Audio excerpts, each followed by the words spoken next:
अब सवाल ये उठता है कि क्या अब गोदी एंकर सुधीर चौधरी इन प्लेयरों को भी ये कहेंगे कि जो सरकार से आपको पैसे मिले हैं वो वापस कर दें, जो नौकरी मिली है उससे इस्तीफा दे दें। क्योंकि अगर कोई व्यक्ति पहलवानों का साथ दे रहा है तो गोदी मीडिया के मुताबिक वो कथित तौर पर बृजभूषण के खिलाफ है, सरकार के खिलाफ है, किसी राजनीतिक एजेंडा का शिकार है और ऐसे लोगों को चुनाव लड़नी चाहिए। जी हाँ, गोदी एंकर और 2000 के नोट पर एनजीसी यानी नैनो जीपीएस चिप जैसे टेक्नोलॉजी को बताकर जनता को मूर्ख बनाने वाले सुधीर चौधरी ने चाटुकारिता की सीमा पार कर दी है। तो गंगा नदी में विसर्जित करने की बजाय ये मेडल सरकार को वापस कर सकते हैं। दूसरा, ये सरकार द्वारा पुरस्कार के रूप दी गई सरकारी नौकरियों से इस्तीफा दे सकते हैं। अगर आपको सरकार के खिलाफ विरोध प्रदर्शन करना है तो आपको सरकारी नौकरी त्याग देनी चाहिए। अभी कई लोग गुटखा खा के बात तो कर देते कि ओलंपिक मेडल है, हमारे पैसे भी दो, ये वो दो।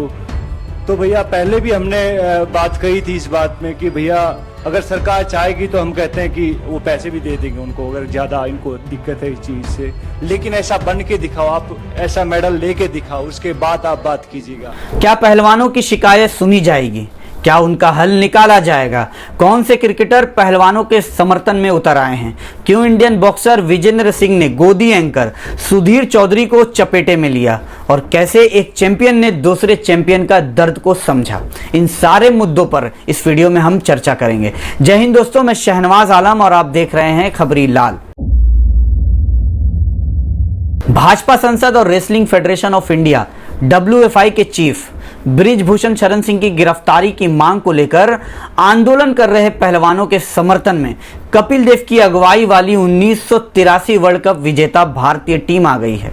जी हां, भारत को पहली बार क्रिकेट वर्ल्ड कप जिताने वाले प्लेयरों ने शुक्रवार को पहलवानों से कहा कि उन्हें गंगा में मेडल विसर्जित करने जैसा कोई कदम जल्दबाजी में नहीं उठाना चाहिए।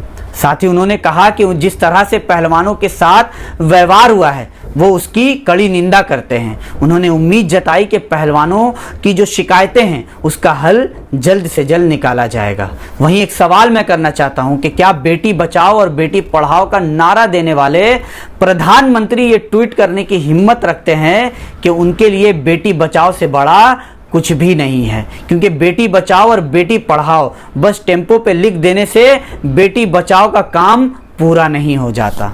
WFI के अध्यक्ष बृजभूषण शरण सिंह को कथित यौन शोषण के आरोप में गिरफ्तारी करने की मांग को लेकर विनेश फोगाट, साक्षी मलिक और बजरंग पुनिया 30 मई को हरिद्वार गए थे, लेकिन मेडल को गंगा में विसर्जित नहीं किया। दिल्ली पुलिस ने 28 मई को पहलवानों को कानून और व्यवस्था बिगाड़ने के आरोप में हिरासत में लिया था, क्योंकि वो अनुमति के बिना नई संसद की तरफ मार्च कर रहे थे। वहीं दूसरी तरफ चैंपियन पहलवानों के साथ बदसलूकी की तस्वीर दिखाकर 1983 वर्ल्ड कप विजेता टीम ने PTI को एक बयान में कहा कि हम चैंपियन पहलवानों के साथ बदसलूकी की तस्वीर देखकर काफी दुखित है। हमें इसकी काफी चिंता है कि वो मेहनत से जीती गई मेडल को गंगा में बहाने की सोच रहे हैं। इन मेडल के पीछे बरसों का प्रयास, बलिदान, समर्पण और मेहनत शामिल है। वो उनका ही नहीं बल्कि इस देश का गौरव है।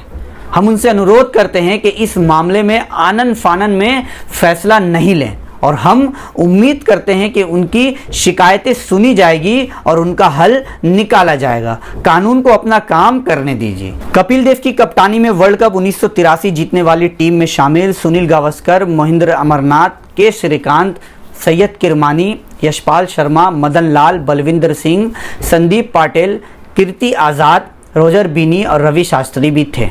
कपिल देव ने कहा कि मैं व्यक्तिगत तौर पर कुछ भी नहीं कहूंगा। 1983 की पूरी टीम का समर्थन उस बयान को है जो हमने जारी की है। इससे पहले अनिल कुंबले, रॉबिन उथप्पा और इरफान पठान जैसे पूर्व क्रिकेटर ने भी पहलवानों के समर्थन में खड़े हो चुके हैं और उन्होंने अपना बयान जारी किया है। ओलंपिक गोल्ड मेडल विजेता नीरज चोपड़ा और ओलंपिक मेडल जीतने वाले निशानेबाज अभिनव बिंद्रा ने भी नाराजगी जताई थी कि पहलवानों को इंसाफ के लिए सड़कों पर उतरना पड़ रहा है। वहीं कुछ दिन पहले स्मृति ईरानी ने कहा कि बबीता फोगाट जैसी बड़ी खिलाड़ी साक्षी मलिक और विनेश फोगाट के साथ नहीं है। वहीं बबीता फोगाट क्यों नहीं है ये आप भी जानते हैं, लेकिन स्मृति ईरानी को ये भी देखना चाहिए कि बबीता फोगाट के पिता महावीर फोगाट ने क्या कहा कि बेटियों की हालत देखी नहीं जा रही है, सब कुछ दांव पर लगाकर इन्हें इस लायक बनाया था। बेटियां छोड़ देगी पहलवानी। इस मामले में अगर सरकार पहल नहीं करती है या नहीं करेगी तो अंग्रेजों की तरह जनता इस सरकार को भी भगाएगी। महावीर फोगाट की बेटी बबीता फोगाट इस मामले में इसलिए नहीं है क्योंकि वो बीजेपी की नेता है।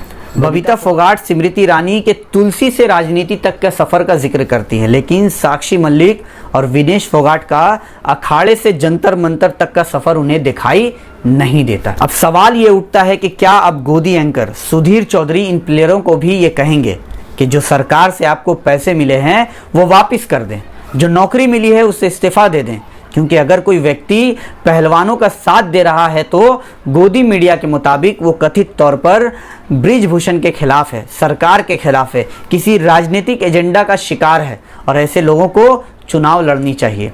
जी हाँ, गोदी एंकर और 2000 के नोट पर NGC यानी नैनो GPS चिप जैसे टेक्नोलॉजी को बताकर जनता को मूर्ख बनाने वाले सुधीर चौधरी ने चाटुकारिता की सीमा पार कर दी है। आइए सुधीर चौधरी का वो रिपोर्ट सुनते हैं जिसमें सुधीर चौधरी ने चाटुकारिता की सीमा पार कर दी है। क्योंकि मेडल्स अब इनके भी नहीं है, मेडल्स तो इस देश के हैं। और जैसा हमने आपको कहा, मेडल्स तो आत्मा की तरह है, मेडल शरीर की तरह नहीं है। मेडल नश्वर नहीं है, मेडल्स अमर होते हैं। इसलिए इन्हें ये कदम तो बिल्कुल नहीं उठाना चाहिए था। ये गलत सलाह किसी ने इन्हें दी है। लेकिन ये और क्या कर सकते हैं और इन्हें और क्या करना चाहिए, वो आज हमें जरूर इन्हें हम सुझाव देना चाहते हैं। पहली बात, इन खिलाड़ियों को अपने ये सारे मेडल्स सरकार को वापस लौटा देने चाहिए। तो अगर ये चाहते तो गंगा नदी में विसर्जित करने की बजाय ये मेडल्स सरकार को वापस कर सकते हैं। दूसरा, ये सरकार द्वारा पुरस्कार के रूप में दी गई सरकारी नौकरियों से इस्तीफा दे सकते हैं, उन नौकरियों से जो इन्हें देश के लिए मेडल जीतने के बाद इसी सरकार के जरिए मिली थी। तो दूसरी बात ये कर सकते हैं, अगर आपको सरकार के खिलाफ विरोध प्रदर्शन करना है तो आपको सरकारी नौकरी त्याग देनी चाहिए। क्योंकि ये कैसे होगा कि आपने अपना मेडल तो त्याग दिया लेकिन आप नौकरी सरकार की ही करते रहेंगे। बजरंग पूनिया, साक्षी मलिक और विनेश फोगाट, ये तीनों ही खिलाड़ी भारतीय रेल में गेजेटेड ऑफिसर हैं और रेलवे में ये सरकारी नौकरी उन्हें मेडल जीतने के बाद मिली है, जिसके लिए इन्हें हर महीने लगभग सैलरी के रूप में 1 लाख रुपए के आसपास तनख्वाह मिलती है। इसीलिए आज जब इन खिलाड़ियों को लगता है कि उनके साथ न्याय नहीं हो रहा तो वो इन नौकरियों से अपना इस्तीफा दे सकते हैं। इस वीडियो के बारे में आप क्या सोचते हैं हमें कमेंट करके जरूर बताएं। जवाब में विजेंद्र सिंह ने क्या कहा वो सुनते हैं। तो बहुत सारी चीजें, फिर उसके बाद जो उनकी IT सेल एक्टिवेट हो जाती है, फिर बहुत सारे लोग आते हैं कि गंगा, मैंने ट्विटर पे देखा है बिकॉज IT सेल की जो टीमें होती हैं कि हम आपको यहाँ प्रभावित नहीं करने देंगे, इससे हमारी गंगा नदी दूषित हो जाती है। तो ये देखकर बहुत दुख होता, बहुत सारे लोगों को नहीं मालूम होता कि ओलंपिक होता क्या है। आप लोगों को भी नहीं मालूम होगा, बहुत सारे नेता लोग हैं उनको भी नहीं मालूम होगा ओलंपिक होता क्या है। पहले जहां आप ट्रेनिंग कर रहे होते पहले वहां जीतना पड़ता है, जहां आप अखाड़े होते हैं वहां जीतना पड़ता है, नंबर 1 बनना पड़ता है उस वेट में।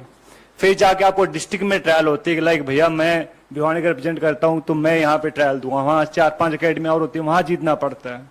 फिर जाके स्टेट में जीतना पड़ता है, फिर जाके नेशनल में जीतना पड़ता है, फिर जाके एशिया में जीतना पड़ता है और फिर जाके ओलंपिक में जीतना पड़ता है, तब जाके ओलंपिक मेडल आता है। अभी कई लोग गुटखा खा के बात तो कर देते कि ओलंपिक मेडल है, हमारे पैसे भी दो, ये वो दो। तो भैया पहले भी हमने बात कही थी इस बात में कि भैया अगर सरकार चाहेगी तो हम कहते हैं कि वो पैसे भी दे देंगे उनको अगर ज्यादा इनको दिक्कत है इस चीज से। लेकिन ऐसा बन के दिखाओ, आप ऐसा मेडल लेके दिखाओ, उसके बाद आप बात कीजिएगा। वीडियो को लेकर आप क्या सोचते हैं हमें कमेंट करके जरूर बताएं। जय हिंद, जय भारत।